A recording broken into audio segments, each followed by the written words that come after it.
Suivez toute l'actualité en vous abonnant à notre chaîne YouTube. Rejoignez-nous sur les réseaux sociaux et visitez notre site.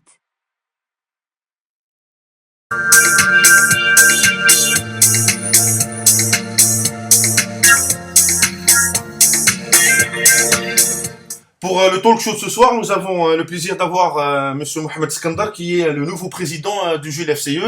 Nous allons essayer avec notre invité, déjà Monsieur Skandar, bonsoir. Bonsoir, merci beaucoup. Je vous remercie d'avoir accepté notre invitation aussi rapidement, je dirais. C'est toujours un plaisir. Si je me trompe pas, vous avez été nommé hier, c'est ça? Exactement, c'est tout frais. Donc hier, on a pris la nomination d'un groupe déjà de direction. Ça, je vais me permettre de saluer mes amis avec moi qui sont Hakim Soufi, Sami Agli et Mounia Chadi. Bon, j'ai pas été gentleman, je laisse la femme pour la fin. Avec qui on va diriger le GLFCE, et en fait, je suis le premier président pour ce deuxième mandat maintenant nommé. Voilà. Avant toute chose, Monsieur Skandar, vous nous faites une petite présentation, vous vous présentez à nos auditeurs? Ah oui, très bien. Donc je me présente, je suis Mohamed Skandar, je suis dirigeant d'un cabinet de conseil, du cabinet Braville, donc qui opère en Algérie, qui conseille les entreprises sur différents sujets, notamment les plans de financement, l'organisation, le système d'information, les RH, le marketing. Donc c'est un cabinet algérien, même si il a des antennes à l'étranger. Et je suis aussi un des membres fondateurs du GLFCE, parce que, comme vous le savez, je suis très impliqué dans les problématiques liées à l'entrepreneuriat des jeunes. Et donc c'est une suite logique aujourd'hui que je prenne la tête avec tout le groupe qui a permis de fonder ce groupe aujourd'hui, ce club du GLFCE. Voilà. D'accord. Vous nous faites aussi une petite présentation pour GLFCE pour ceux qui ne le connaissent pas? Oui, donc alors, pour ceux qui ne connaissent pas le FCE, bon, je pense que c'est assez connu, mais c'est la première organisation patronale d'Algérie. Donc le FCE, c'est quoi son rôle? C'est de représenter les chefs d'entreprise, quelle que soit leur taille, de les représenter dans leurs revendications, dans l'expression de leurs besoins, dans tous ces aspects-là. Et le GLFCE, c'est un club du FCE qui représente les entrepreneurs de moins de 40 ans. Parce qu'on s'est rendu compte qu'il y avait des spécificités aux jeunes entrepreneurs, bien sûr des réalités qui concernent tous les entrepreneurs, qu'on ait 18 ou 60 ans, mais il y a certaines problématiques qui concernent vraiment plutôt les jeunes, et notamment ceux qui créent à peine leur entreprise. Donc on a voulu créer ce club un peu pour pouvoir porter la voix de ces jeunes entrepreneurs qui font face à des difficultés tous les jours. Donc voilà, c'est un club qui a vu le jour il y a un peu plus d'1 an maintenant, et qui est assez actif, et j'espère qu'il va l'être encore plus. Voilà. D'accord. Donc, juste, je rebondis juste sur ça. Moins de 40 ans, donc c'est par rapport à l'âge de l'entrepreneur, pas l'âge de l'entreprise? Oui, exactement. Alors, il y a eu des débats au début, est-ce qu'on devait se fonder sur l'âge de l'entreprise ou de l'entrepreneur? Finalement, on s'est arrêté sur l'âge de l'entrepreneur, parce que on s'est rendu compte qu'un entrepreneur, par exemple, qui a la cinquantaine, mais qui lance une entreprise, il y a quand même un background, Un passif. Un passif qui le laisse, qui lui donne pas mal d'avantages dans sa création d'entreprise. Par contre, les jeunes, ceux qui sortent d'entreprise ou qui ont à peine travaillé, ils sont souvent dans une situation où ils découvrent le monde de l'entreprise, et ils le découvrent via l'entrepreneuriat. Donc, on s'est rendu compte que c'est cette population qu'on doit épauler, dont on fait partie. On a lancé d'ailleurs une grosse étude avec le GLFCE qui a permis d'étudier cette population. Et on a découvert que c'est un chiffre accessible à tous, mais que la population des 20-39 ans en Algérie représente 14 millions de personnes, ce qui est gigantesque. En fait, c'est plus que beaucoup de pays.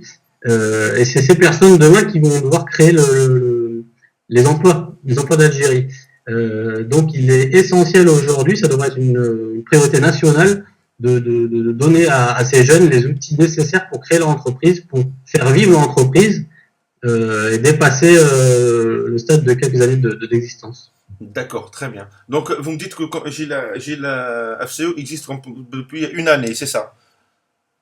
Exactement, c'est en décembre, on a fêté la première année du club. Très bien. Monsieur Skandar, pouvez me faire, s'il vous plaît, une récap, on va dire, des grandes dates ou des réalisations de Gilles FCE durant la première année, l'année passée?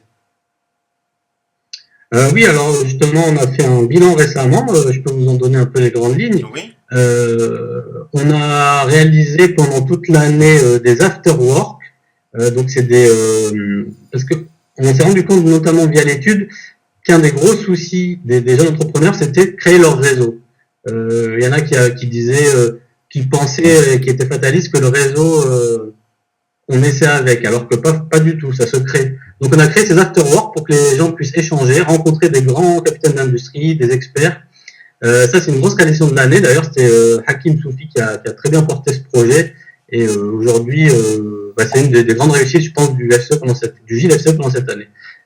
On a lancé, alors je vais parler tout à l'heure, une étude qui a permis de comprendre tous les besoins aujourd'hui des entrepreneurs qui ont moins de 40 ans. Je vais pouvoir vous donner un petit peu les grands résultats de cette étude tout à l'heure. Il y a les coaching days, ça c'est Mounia Chadi qui a lancé ce projet. C'était réunir quelques jeunes entrepreneurs, et les mettre face à un grand capitaine d'industrie et les laisser échanger. Bon, toutes les questions pouvaient avoir toute nature. C'était comment vous avez trouvé des clients, comment vous avez financé votre première activité, quels conseils vous nous donnez. Ça, c'était quelque chose une activité qu'on va continuer parce que c'est très très productif. On a constitué un manifeste qu'on va sûrement bientôt proposer, qui en fait consolide un petit peu toutes nos revendications en tant que jeunes entrepreneurs, qu'on essaye de porter. Et il y a enfin des guides. Ça, c'est Karim Cherfaoui qui a pris ce projet, qui l'a bien porté aujourd'hui. On a des guides pour l'entrepreneur qui sont pas encore diffusés, c'est pas encore public, mais très bientôt on va être diffusé. Des guides qui rappellent un petit peu toutes les étapes pour la création d'entreprise et tous les conseils pour pouvoir créer son entreprise au mieux. On a aussi créé tout un réseau de délégués régionaux. Sami Agli a porté ça d'une manière vraiment, on va dire, très très efficace. Donc il y a des délégués dans beaucoup de régions algériennes aujourd'hui qui ont pour but un petit peu de fédérer les jeunes entrepreneurs de leur région. Ces délégués aujourd'hui font le lien entre le GFCE central et les régions et permettent aussi de comprendre les problématiques régionales. Et c'est quelque chose de très important pour nous pour ne pas rester algérois ou autre. Donc alors ça c'est les grandes réalisations. On a pas mal d'autres qui sont en cours, qu'on avait initié la première année, mais qui devraient voir le jour au cours de l'année, Inch'Allah. D'accord, très bien. Vous m'avez parlé de délégués régionaux, justement. Moi, je voulais vraiment, je veux quand même qu'on essaie d'approfondir aussi ce point-là, ce qui se fait à l'extérieur d'Alger. Voilà, moi-même, là, je suis à Constantine, je m'appelle de Constantine, et je voudrais savoir ce que fait le FCI concrètement et en profondeur, s'il vous plaît, à l'extérieur d'Alger. D'accord. L'exemple de Constantine, c'est un très bon exemple parce qu'on a eu notre université d'été qui se déroulait là-bas et le GLFCE local s'est vraiment très bien mobilisé pour pouvoir présenter un petit peu toutes les activités du GLFCE. Il a été partie prenante même de l'organisation de cette université d'été. Donc c'est une délégation active, vraiment très active. On a eu des grands événements à Oran, notamment qui concernaient l'entrepreneuriat des jeunes dans le secteur numérique. Une grande conférence qui s'appelait Oran Silicon Valley algérienne, qui était une conférence nationale, pas seulement régionale, c'est-à-dire que des gens de toute l'Algérie sont venus pour un peu échanger sur le thème du numérique et des opportunités en Algérie.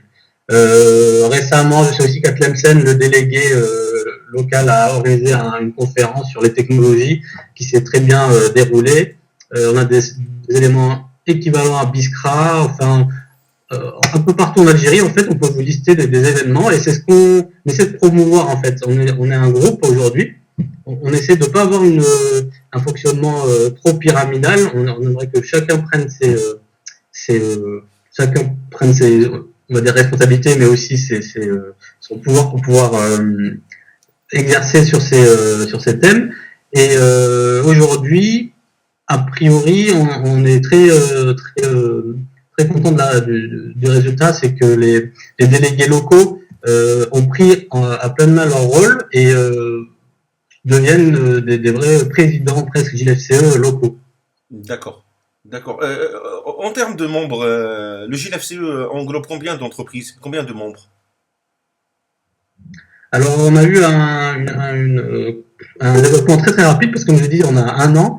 On a déjà dépassé les 600 membres et on a en instance des drones d'adhésion et on estime qu'on atteindra les 1000 dans peut-être les 2 ou 3 mois qui arrivent.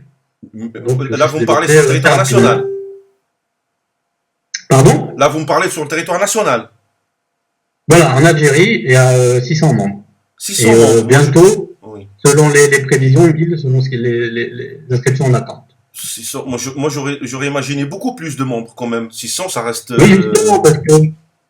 En fait, justement, on a eu une posture, ça c'est vrai que c'est un point, parce qu'il y a d'autres associations, d'ailleurs, avec lesquelles on collabore, qui sont beaucoup plus, parce qu'ils ont été très larges rapidement. Nous, on a opté pour le fait d'avoir un maillage très dense, c'est-à-dire que ces 600 membres, je vais pas dire qu'ils se connaissent tous, mais ils sont vraiment très liés, et ça constitue une vraie base aujourd'hui efficace pour lancer des projets. Si on était tout de suite 5000, on aurait eu un effet de masse, mais pas forcément une efficacité qu'on aurait souhaité.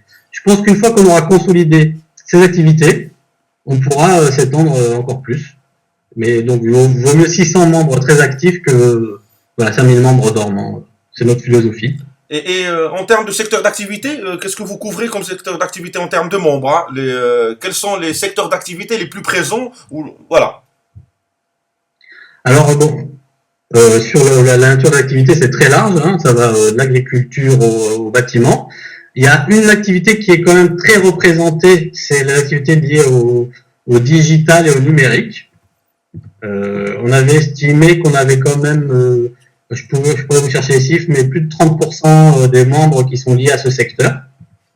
On a pas mal de membres qui sont liés au secteur du conseil aussi.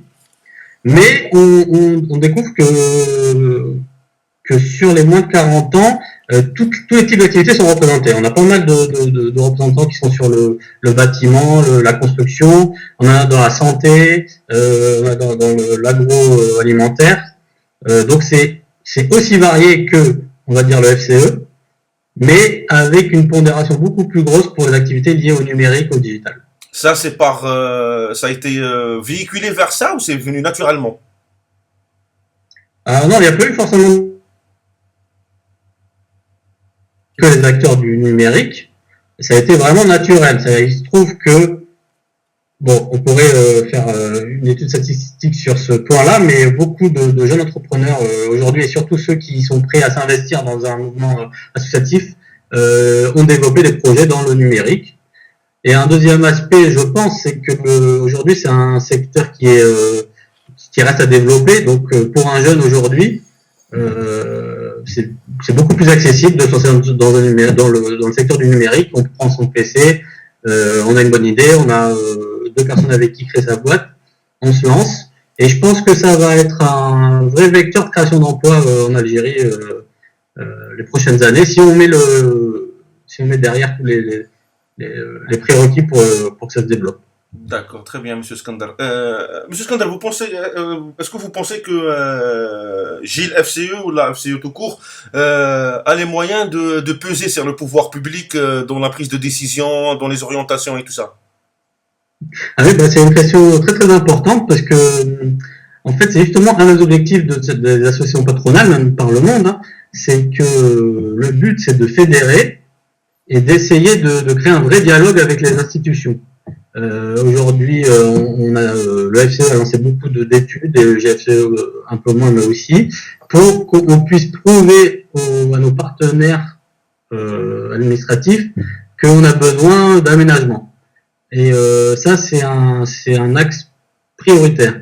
Alors, est-ce que c'est possible? Je pense que oui, dans le sens où aujourd'hui, les institutions sont de plus en plus à l'écoute du secteur privé, essaient de favoriser leur développement. Donc je pense qu'on a une fenêtre aujourd'hui à exploiter, c'est-à-dire de porter au maximum nos revendications. On compte cette année d'ailleurs en faire des propositions concrètes. Hein.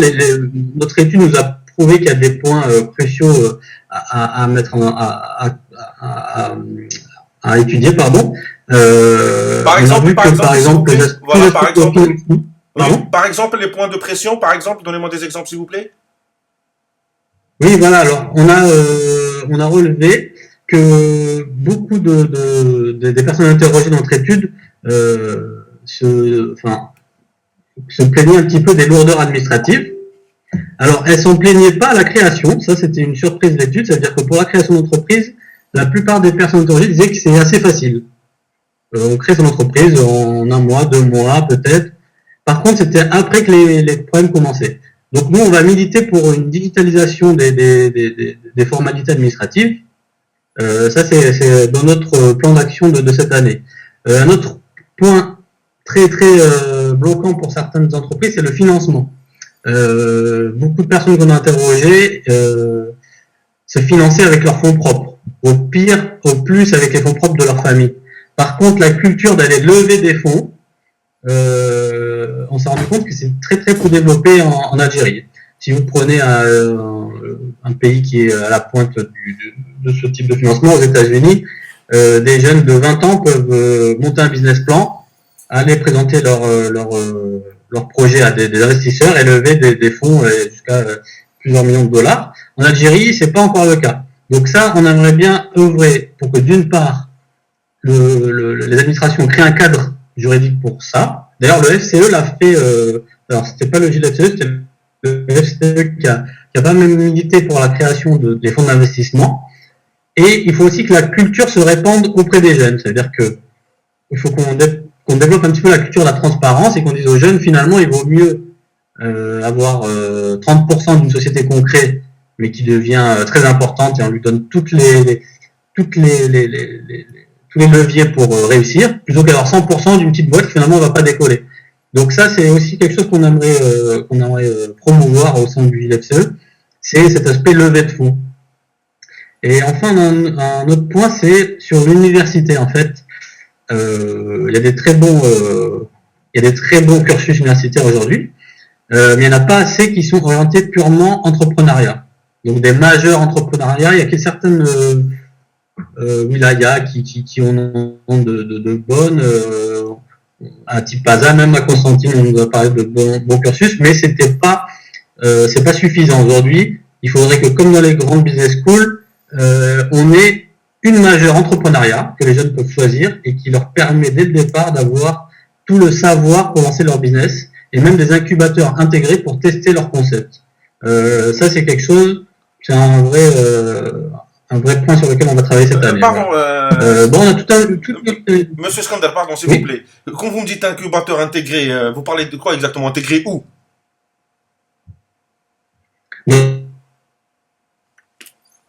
Il faudrait que ce soit systématique. Toutes les universités ou écoles de commerce qui Ah, vous parlez des universités, Voilà, exactement. D'accord, oui, je vous écoute. Continue, je vous écoute.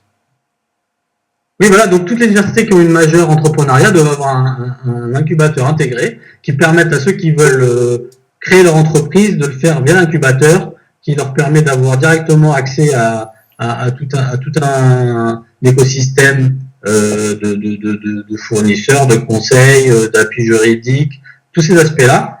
C'est essentiel. Comme je vous l'ai dit, ces jeunes, c'est 14 millions de personnes, c'est eux qui vont créer les emplois de demain. Donc, il faut qu'on mette en œuvre les moyens pour leur permettre de créer ces emplois. Et il y a parmi ces jeunes des personnes qui sont capables de très vite embaucher des dizaines de personnes, s'ils en ont les moyens. Je pense que c'est autant à l'État mais qu'aux jeunes eux-mêmes et aux réseaux comme GLFCE de mettre en œuvre les mécanismes qui permettront plus tard de créer ces emplois. Monsieur Skander, où est-ce que vous placez stratégiquement, je dirais, GLFCE par rapport aux autres confédérations de patronat qui existent en Algérie? Alors, l'aspect, enfin sur le segment jeune, on a quelques noms en tête d'organismes avec qui d'ailleurs on collabore et avec qui on compte plus collaborer cette année. Des organismes comme Initial, le CJD, la FNJE. En fait, pour nous, plus il y aura d'initiatives en ce sens, mieux c'est. Ça veut dire qu'on va jamais être trop à défendre ces valeurs et tout ça. Donc nous aujourd'hui, on se positionne en tant que, on va dire, accès aux grands capitaines d'industrie. C'est-à-dire qu'on a la chance d'être intégré au FCE, où il y a les plus grands entrepreneurs d'Algérie.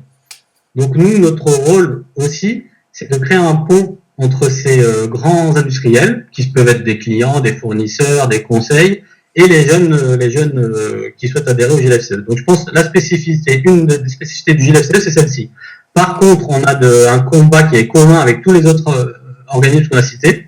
C'est vraiment de défendre les droits et les besoins des jeunes entrepreneurs.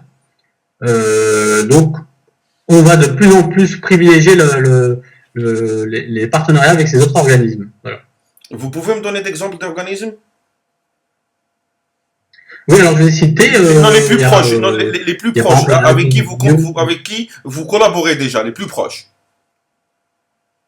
Alors, je vais vous dire ceux avec qui on échange, parce qu'on n'a pas encore concrétisé d'événements de partenariat, mais je peux vous dire cette année, ça sera le cas parce qu'on est en train d'en parler. Donc, on a la FNJE, qui est un gros organisme qui s'est très appuyé sur les mécanismes ANSEJ, avec qui on compte faire des choses. Il y a Initia, c'est un réseau qui a été initié ici à Alger, mais qui est national et qui est assez actif. Il y a le CJD, voilà, donc tout ça, c'est des organismes qui représentent les jeunes entrepreneurs et qui ont pour vocation de défendre leurs intérêts. Très bien, merci beaucoup, Monsieur Skandar. Comme dernière question, moi je voudrais vous poser la question, quelle sera la différence entre l'ancienne présidence et la vôtre? Qu'est-ce que vous comptez faire? Qu'est-ce que vous avez c'est quoi votre programme?